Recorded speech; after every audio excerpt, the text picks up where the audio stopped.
everyone. Welcome back to Concept Being the podcast where the intention is well. My name is Jade, and we don't have Aileen with us today, but we do have a very special guest. Her name is Emma Reif. Say hi, Emma.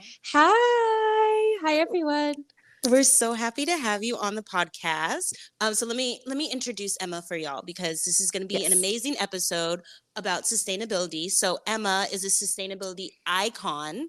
I put that in all caps in the notes for me, and my personal friend whose passion for environmental stewardship and holistic well-being has reshaped our understanding of sustainability. With a background in environmental science and a wealth of experience, sustainability strategy and education, Emma is a beacon of insight and inspiration in the quest for a more sustainable future. Through her diverse portfolio of projects and initiatives, she has tirelessly championed the integration of sustainable practices into corporate strategies. That's where we met. Mhm. In this episode of Concept Being the podcast, we'll have the honor of delving into Emma's wealth of knowledge and expertise as we explore the intricate connections between sustainability and well-being, from unpacking the essence of sustainability to debunking common myths and misconceptions.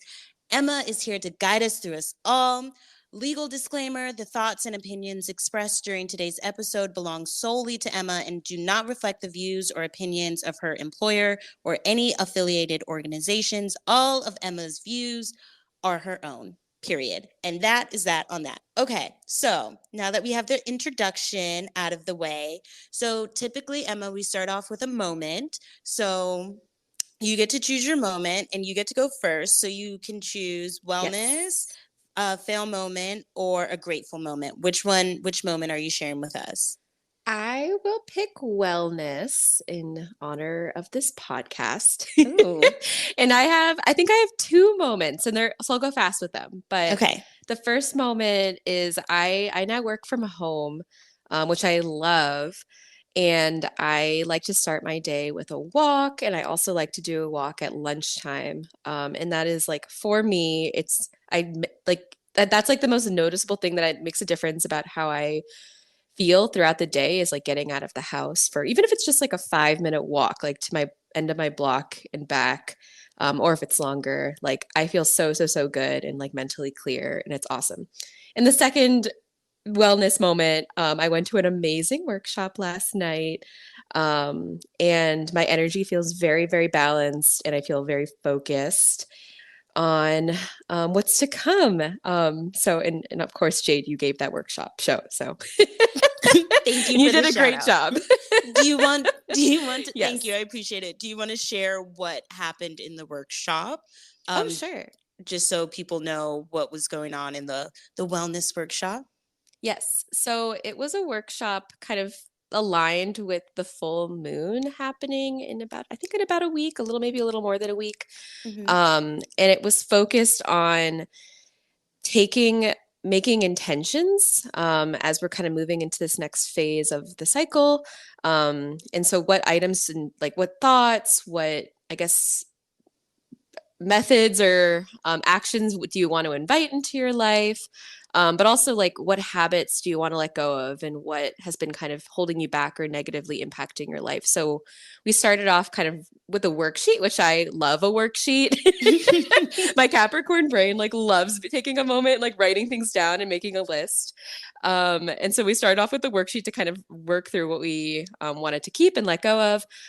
We went into a meditation and yoga, which was really nice. I feel like movement, again, as I mentioned before with my walk, like helps kind of set yourself up to like have a clear mind. And then we had a lovely sound bath led by Jade, as well as some Reiki healing, led by our friend Jenny.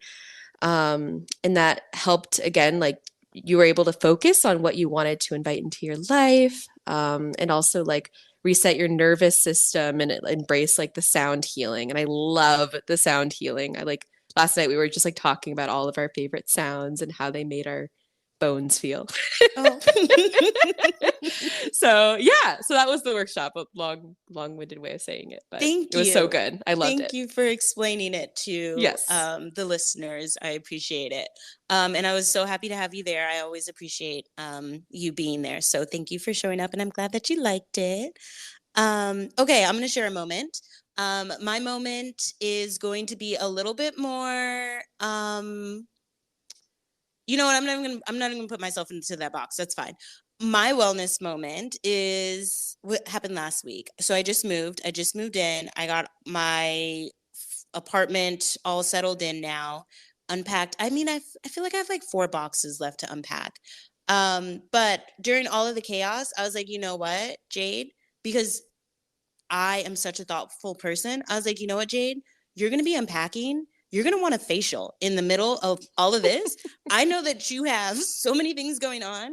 You have to unpack. You have a trip coming up, but forget all of that. You should go spend an hour and a half on a facial. And I did.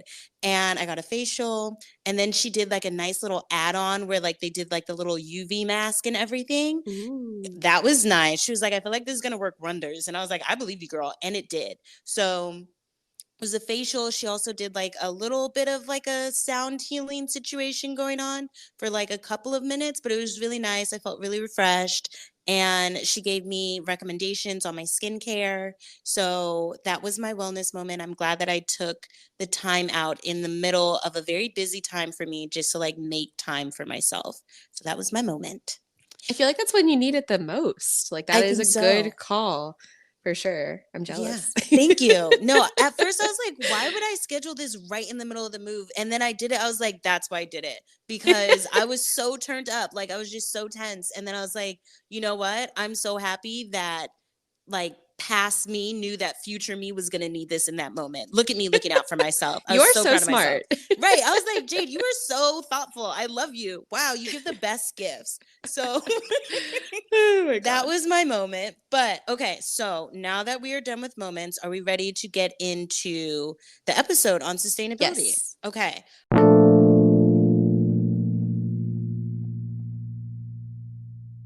All right. Mhm. So first, I'm hitting you with the hard hitting questions. What is sustainability? Like, what is it? Why is it important? Yeah. So I feel like sustainability is a word that's overused. Okay. And it is, it's in my job title. Like my job has been like a sustainability consultant or a sustainability manager. But it has so many meanings to so many different people, and it's become really, really broad. So at its core, I think it's actually pretty simple. Um, Sustainability is the definition of like living within our means, like living in a balance with nature. There's a finite amount of resources on our earth, and even the resources that do regenerate take a really, really long time to regenerate. Like forests, obviously, wood is like a renewable resource, but forests are complex and have like lots and lots of ecology and different species in them. And but when you cut down a forest, to really restore it back to its like initial like final growth stage, that can take hundreds of years for what is still like a renewable resource. So I see sustainability as like a way of maintaining those conditions, like defining what we view as like our baseline happy nature that we want to have, like our nature that has coral reefs and a diverse ecology, and living within the amount of resources as like a human that nature can exist. And so things like health and wellness are really important because if we're doing something that keeps us satiated, we can't just fully kind of give our earth back to like the trees and the forest. We have to be able to also support human life and human well-being. Anyway, if we're doing that, and but we're not living comfortably and we're not living in like a state of well-being, that's not sustainable either, I feel like. So there's a couple of things, like there are things that are better for the environment, but is it sustainable if we can't afford them? And some things are considered green and they're good for the environment, but they're maybe not green enough. Like, are we depleting resources still at a rate that's too fast for them to regenerate? So I kind of come back to that, like how can we live in a state where like we're happy, but we're keeping the natural conditions somewhat the same. Yeah. Does that make sense? Yes, that makes sense. I think the one question while you were talking, like that popped into my head, and I'm so sorry, I feel like I'm already going left. I know I like sent you Oh, go for it. a No, no, full no. list of like, this is what I'm asking, and then I'm like, oh, we're going left. But when you said just making sure that we're not over consuming things more than is actually needed, I wanted to know what your thoughts minimalism are. Um, and like, does that relate to sustainability at all? Like, what are your thoughts on that? Ooh. I that's a great question. So I am a fan of minimalism, I think. You think? I think I think if it's done, minimalism at its intent is to kind of live in a very, very thoughtful way, which when we talk a little bit about what you can do on like a personal level, I'll probably go into this more, but being really, really thoughtful and intentional about like what items you bring into your life, whether it's clothing, like, buying new clothing, or do I need a new rug? That's something you and I were talking about. Like Hmm. taking the time and really thinking through, like, first, do I need this item? And then also doing your research and finding the right item, because if you buy an item and it's not well made, or it's not truly what you wanted and you bought it on a whim and you buy something new in a year, like that is way, way, way less sustainable than like taking your time and buying something nice. So I am supportive of it when people, for folks who like actually follow through with minimalism to that intent. But if it's the same process where you're just following it for a trend and then you like, I don't even know what another trend is, but if you like switch in like a couple years after getting rid of all your clothes and then buying all new clothes to follow another trend, then I don't really support that or believe that that is, aligned with sustainability, if that makes sense. That makes sense. I think I hear what you're saying. The tourist in me got a different message that I like somehow like twisted around in my head, where you were like, you shouldn't just buy like just things when they pop into, your awareness. Like you should take your time and buy it, and it might be more expensive. And I was like, you're right. I should ball out and get the expensive one because that's what I want, Mm-hmm. because it's more sustainable, because I'm not just out here buying whatever. I'm thoughtfully curating my life with like great goods. That's what I heard in my head, and I'm hearing that that's sustainable, and it's also like reaching into minimalism, and I'm kind of feeling myself for that. So thank you for that. It's so um true though. Like having stuff that, and it feels bad calling it stuff, but having things, or having things that like enhance our lives but are lasting, is like truly the best like decisions that we can make. Like you and I work in buildings, a lot of the times, and some of the most sustainable buildings are the ones that are still standing after a couple hundred years, and they're still standing not because like they're functional necessarily. They're standing because they're beautiful and that they still like serve a use for people. So you can kind of think about like clothes and furniture in the same way. Like obviously we'll have a shorter lifespan than that, but I still feel like having something you care deeply about helps you, with your sustainability in the long term. that makes me feel better, so thank Yeah. you, I appreciate that. Yeah. And I tell Okay. myself that too. So Yes, I'm like, that makes me feel so much better. I feel so much better about the way that I've been living my life. Like, this podcast is exactly what I needed to hear. So this is great. Okay, so thank you for answering what sustainability is and why it's important. My next question, I feel like this is very, I was gonna say hot, but I feel like it's not it's kind of inappropriate considering the Hot is question. a funny way to call it, but I um, support that. but it's about climate change. So I'm like, it's not Yes. funny, Yeah. Jade. Climate change is not funny, It's a but little funny. it's a little, I mean, part of me, we had to have some jokes, but Yeah. I mean, this is a very hot topic, pun intended, because why not? It's punny. Are we actually doomed when it comes to the future of climate change? What's going on? What's the vibes? Should I quit my job because climate change is going to get us in like the next 10 years? What's up? Great question. Okay. I don't think everyone is doomed.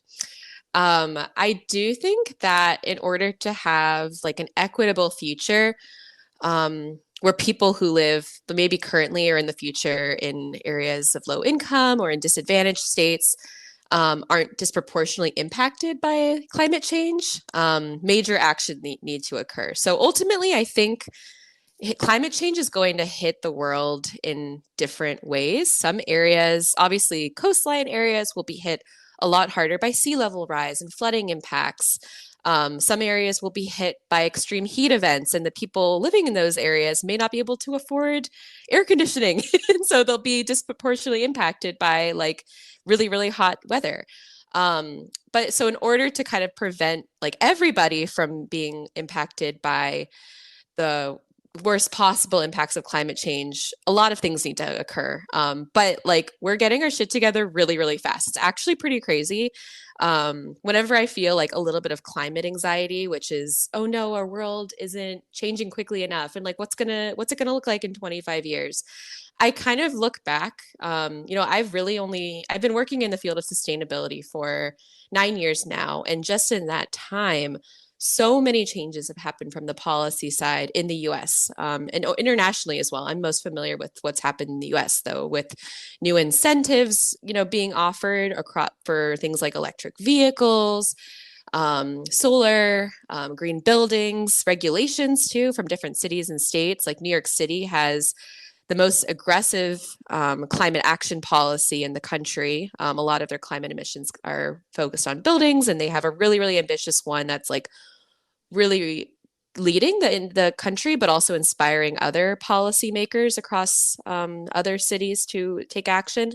I've seen a lot of that happen just in the last 9 years that I've been working, and it's really, really cool. And that makes me think like, what's going to happen in the next 9 years? Like maybe it will all be okay. And like the word, and I said earlier, like the word sustainability may be overused, but maybe that's a good thing that it's becoming part of like the natural way that we do business and the natural way that we occupy our lives. Um, Many companies have even stepped up and make really, really big commitments, whether it's like carbon neutrality or zero carbon by 2030, 2040. I think that's a target year for a lot of companies. And they've trickled down too into how they inform their consumers. And so people kind of on the individual basis have new information about the carbon emissions or the ethical impacts of like the products that they consume, and can be equipped with better decision making power on like a day-to-day basis. So I don't think we're doomed. I do think there's a risk of a lot of people being impacted, but there's so much happening and so much has happened, and I feel really, really optimistic that it will continue to change as long as we continue to push. So I'm really proud to be in this field and hopefully contribute to that that push. You are a So contributor for sure. thank you. Of course, you're an icon. Of course, icon language. So Yes. Well, thank you. That makes me feel a little bit more comfortable. I don't know. I think I did have climate anxiety. So I think that it's a kind real of thing. calmed it down. Yeah, no, I think I try not to think about it too much because there's already so many things going on in the world that it's like if you just sit and think about it too much, it's too heavy. But like this makes me feel better. Like if you feel okay about it, then I think we'll be okay. That's what I needed to hear. So this is great. Okay. So I feel like you kind of started talking about how like sustainability connects to well-being. In what ways does adopting sustainable practices contribute to holistic well-being, encompassing physical, mental, social, or environmental? Yes. So, my personal opinion on well-being is that there's a really important component to that, and like of self-care and well-being is to nourish your spiritual self. And that I feel like is the self that, well, one, maybe thinks about like what the purpose of existence is. Oh my God, this is getting too deep. The purpose of existence, We but sometimes do also that like, here. That's okay. yeah, but also like the side that connects with other people and like feels empathy towards other people. And I think it's really, really important to like think about how like, to look beyond like the self and think about like how you can influence the well-being of others. Like that innate desire for human connection is like one of the things that makes us human, and it's like a vital part of the human experience, I personally feel. So doing things like putting a part of your life towards making the world a better place for other people, whether can look like a lot of different things. It can look like volunteering for your community. It can look like voting. What do you want your community to focus on, and what policies can help make the living experience better for other people? It can be donating. It can also be voting with your dollar, which is a term I feel like that's common in sustainability. And that's essentially just making like ethical consumption practices to the best of your ability. Like not everyone can afford um, to make the most ethical consumption decision all the time, and that's okay. But I think doing that where it's feasible and within your budget and like prioritizing it where possible is really, really important. And that kind of, for me at least, I feel like that connects me to my greater purpose, which is like looking out for the future of humanity. So that's a little too deep. I was thinking through this question and I was like, how deep do I want to go? But that is kind of what drives me, is like trying to really focus on empathy and how I can support other people. And this is one way to do it, is to like focus on making sustainable decisions. So I love it. That was very deep. Like obviously we can't see each other, but like I was shaking my head like, okay, Emma, like it's a Sunday, but yeah, get into it.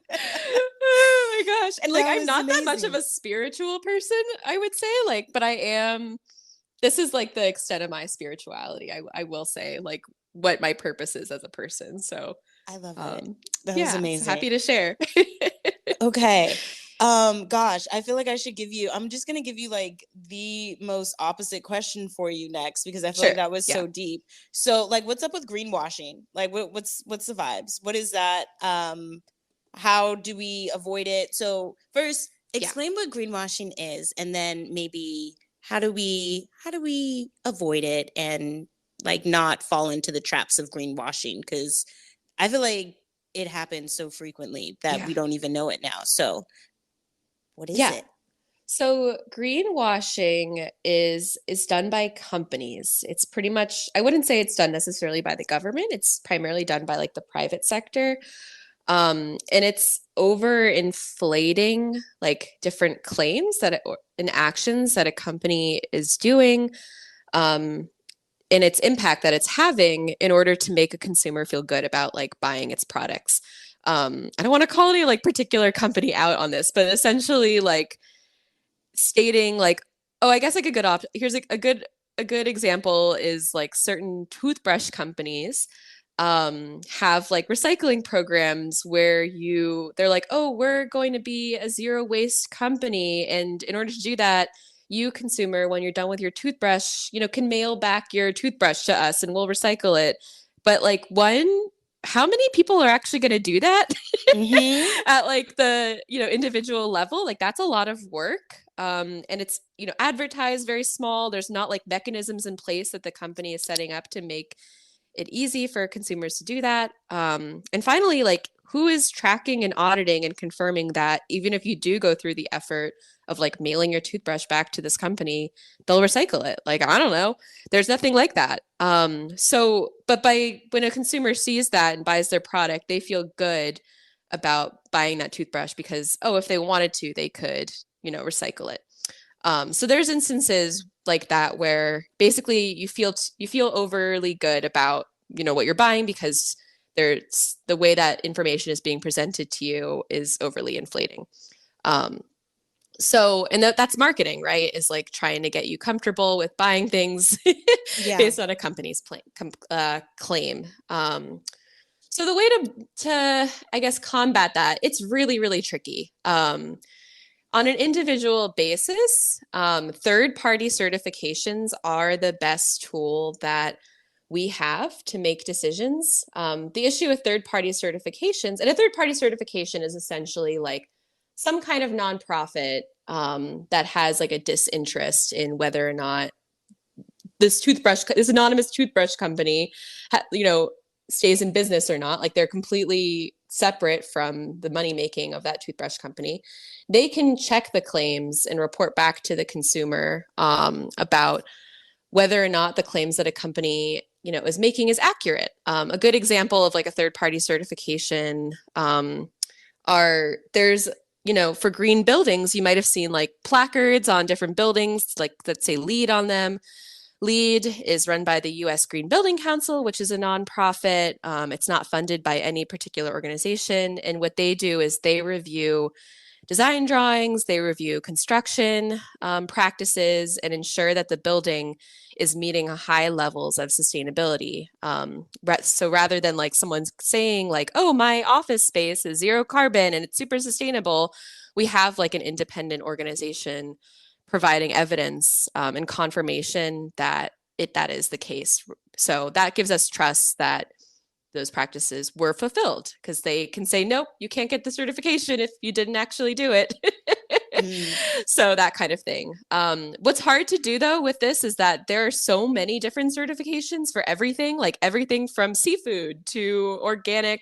I'm in the food categories, everything from clothing to seafood to everything you can imagine. And like, where do you even begin to go through those certifications and learn about them? That's a challenge and something that is still changing because new certifications come out, which is good. It's good to like add increased rigor to the standards that are being used to evaluate products. But it's hard from the consumer to make a decision and be like, oh, is alpaca wool or sheep wool more sustainable? Like, I don't know. Like, what does the certification say? What's the latest certification? So that's kind of a full-time job, honestly, and where we rely on some of the sustainability consultants and professionals to support here. So Nice. Okay. I think yeah. that that's very helpful to know. So focus on the certifications. Mm-hmm. Are there any like, I mean, are there any resources or like, is there like a list of like which ones are the best like certifications for what item? Like, how do we know? Like, how do we know Ooh. that someone, sorry, I know I just threw that question at you. You don't have to have the answers to everything. No one does. That's fine. No, good. All good. But I was just thinking because like I was recently looking for bedding and I wanted a very specific type of bedding. Like I was like, no, I want it to be like not full of toxins. And then I was like, okay, well, like what is the certification that I'm looking for? And I always look for like I don't know how to say it. It's like the The Okotex. Okotex. Yeah, Yeah. but I'm like, Yeah. what did I see it? And when I see it, I'm like, yeah, that's it. Have no idea what it Mm-hmm. means. Couldn't tell you if it means no toxins. Couldn't tell you if it means like it's sustainable. I have no idea what it means. So like, does Mm-hmm. it? I don't know. I have no idea. Okotex for fabric is pretty good. Okay. Another one for interiors, especially furniture, is called Green Guard. Mm-hmm. So I would a lot of like residential furniture is Green Guard certified, which means that it's low emissions. It wasn't made with like harmful chemicals, that kind of thing. So those are the two that I would recommend for Okay. interior products. You know Yeah. what? That's all I needed to hear. Thank you. You do have the answers for everything. That's what I wanted to know. Thank you. All good. Okay. So I appreciate you giving me guidance when shopping. That's very helpful. Speaking of shopping, are there any, well, I guess maybe this wouldn't pertain necessarily to shopping, but do you have any tips for how people can live a more sustainable life? Yeah, great question. So I think I mentioned this before, but I personally like to kind of go through, and this isn't super formal, like I haven't written this down, but like a mental process and like a checklist before I make not every purchase, I will say, but a lot of purchases, whether it's buying meat at the grocery store, getting new towels. I kind of go through and say, like, hey, can I get this second hand? When did I last buy something new? When did and for something like meat, but I think, when did I last eat meat? And are there opportunities to eat vegetarian or vegan foods that like meet my needs this week? So I try to kind of go through very informally and make decisions when I make decisions and purchases. Um, a fun thing you can do too to figure out how to like set your own sustainable path is like calculate your own carbon footprint. Oh my God, It's actually shut up. really easy to do. It's super nerdy, but it Okay. is super fast. I would recommend everyone to do it. There's a website called carbonfootprint.com that has a really easy one. The EPA also has one. But it like shows you where to focus your efforts on because there are so many things that kind of influence your impact on the world, like what you do for work, what state you live in, how you get to work, what kind of house you live in, like what your diet is. There's so many different things that are so particular to like you.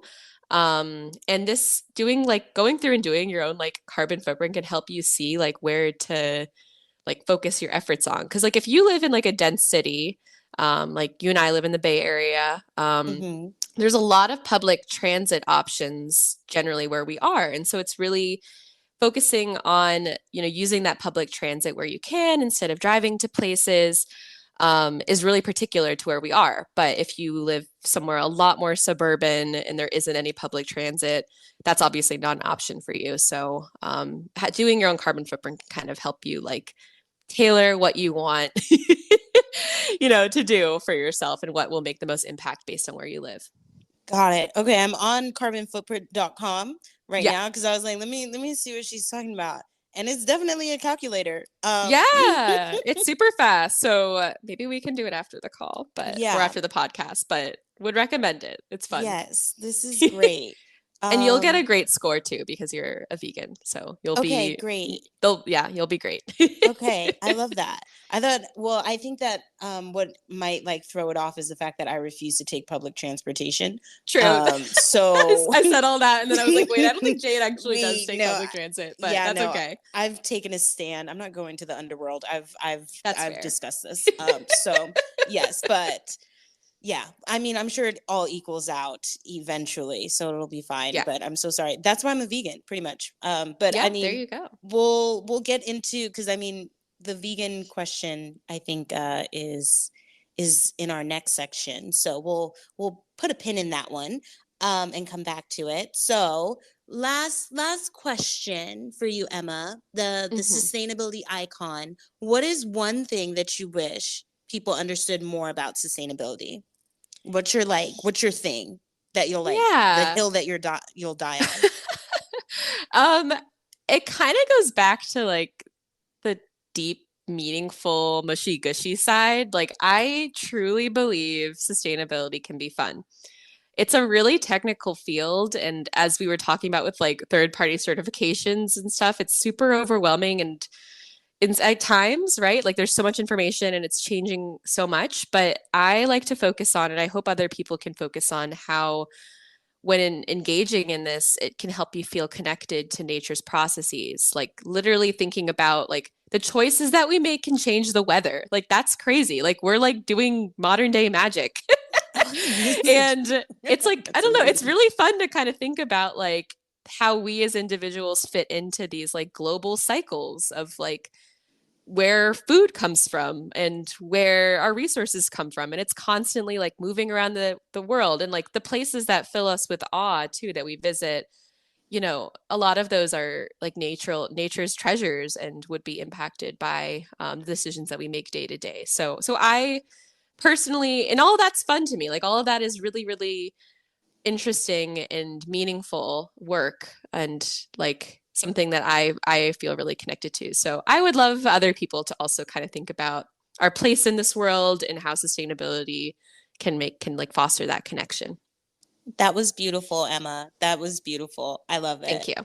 Yes. Okay.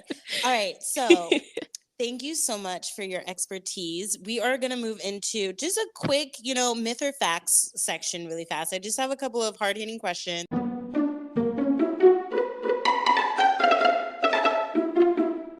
So Hmm. for these ones, you could either like just be like yes, no, or if you want to give us an explanation, you can.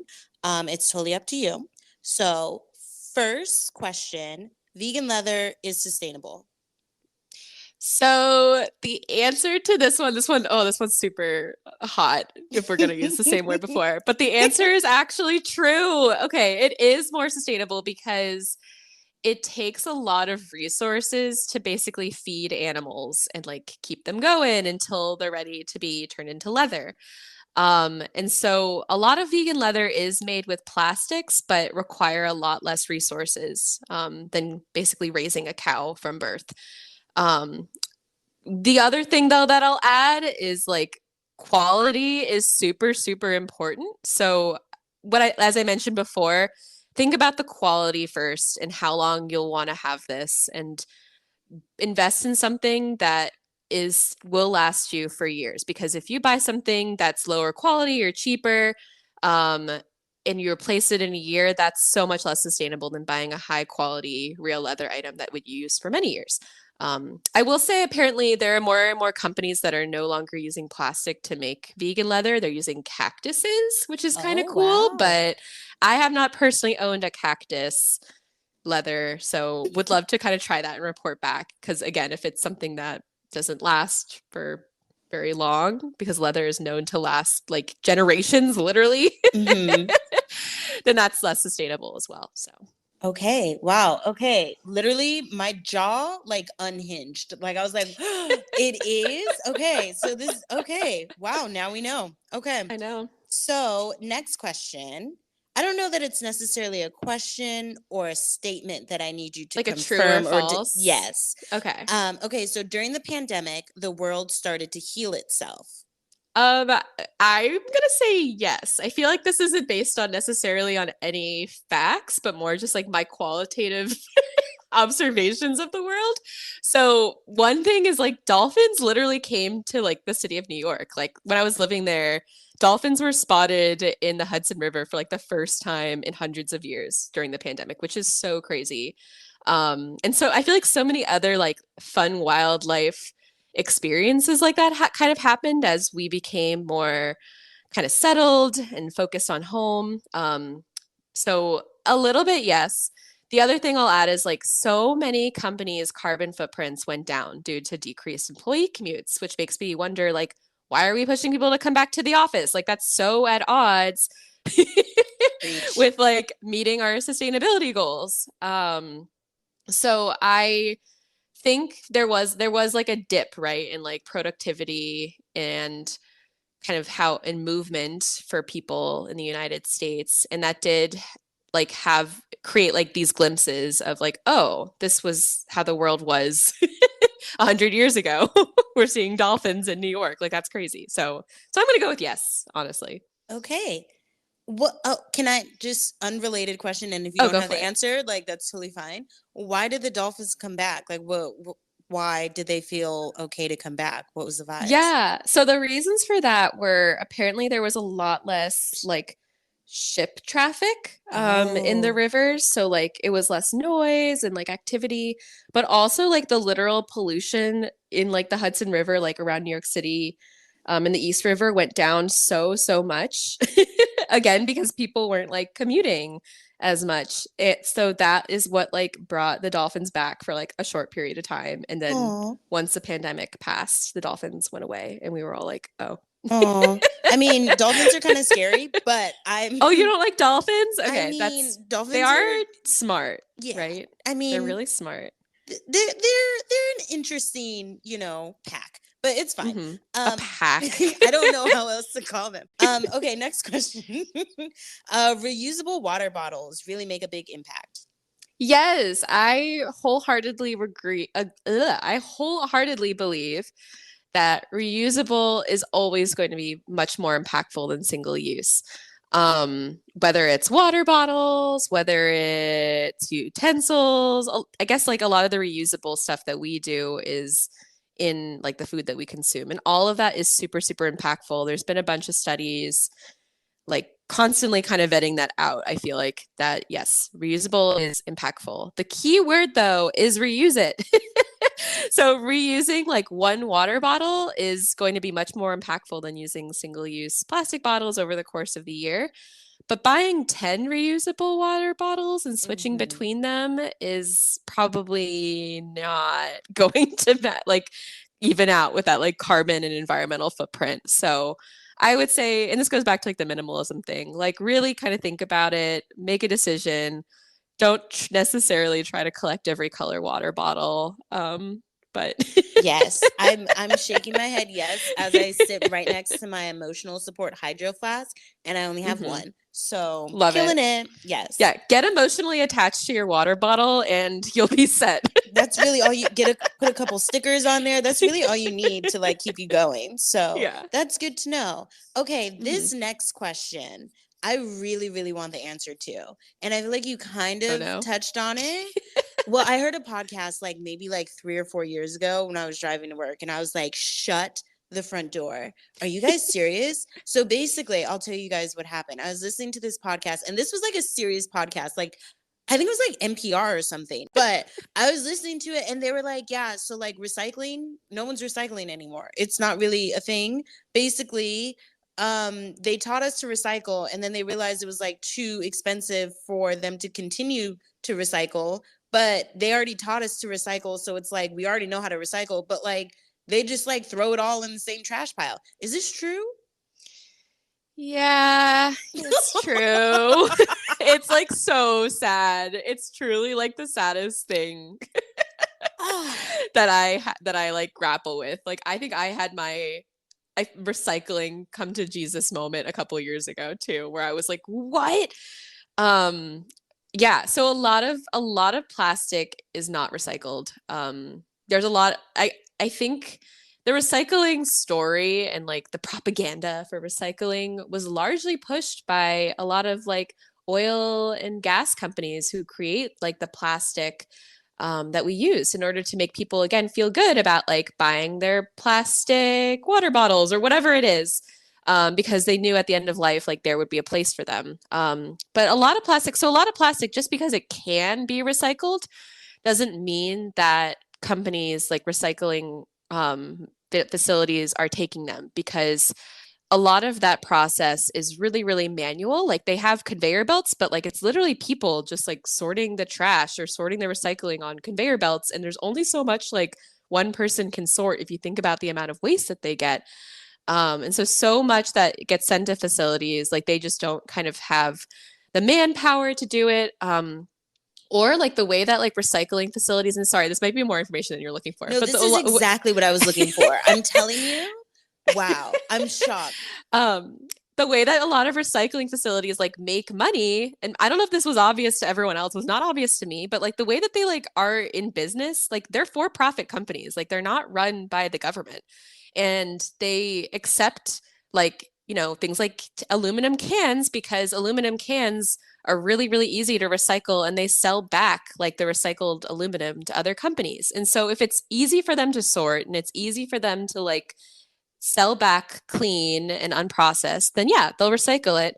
But a lot of the stuff that we consume has like multiple different components to it and multiple types of plastics or multiple metals. And it's really hard for like one person to like break all that apart. Like it just takes time to do all that. And so there isn't like a good way for these like recycling companies to like make money, and be incentivized to actually recycle all these other materials. I sound like I'm a conspiracy theorist, but like I'm so true about No, all this. Like, no. so yeah, so a lot of this stuff is able to be recycled, but there's just not like a financial mechanism that gets companies that to like recycle them. So Wow. Okay, so follow-up question. No, literally, that is just diabolical. I But know. so like should we still just in the off chance that they end up recycling, should we still be recycling or like should we just give up? You should still be recycling for Oh, sure. I okay. know. No, I mean, it makes maybe that because maybe it'll change as time goes That's hopeful. on. Like one of the cool things, so I feel like actually has made like an impact on this in sustainability, where they can like use technology and not have to rely on like the guy on the conveyor belt to like sort it. They can like use technology to like pick out what materials different things are and like sort them really, really quickly. So I would say that this is another field that's like about to explode and change. And and I think certain places, like I know the San Jose California recycling facility is like stockpiling milk cartons right now because they're so close to like a technology breakthrough that will allow like the milk cartons, like picture like the kind of not the plastic ones, those are always recycled, but like the cardboard ones that have like an inner plasticky liner, like they're Hmm. really really close to like scaling up a technology that can like break the plastic liner away from the cardboard in like a really fast way. So I think I don't know what every recycling facility in the country is doing, but I'm hoping that a lot of facilities are like holding on to material that can then be recycled. They're just waiting on like technology to make it economically feasible. Wow. Okay. Thank you.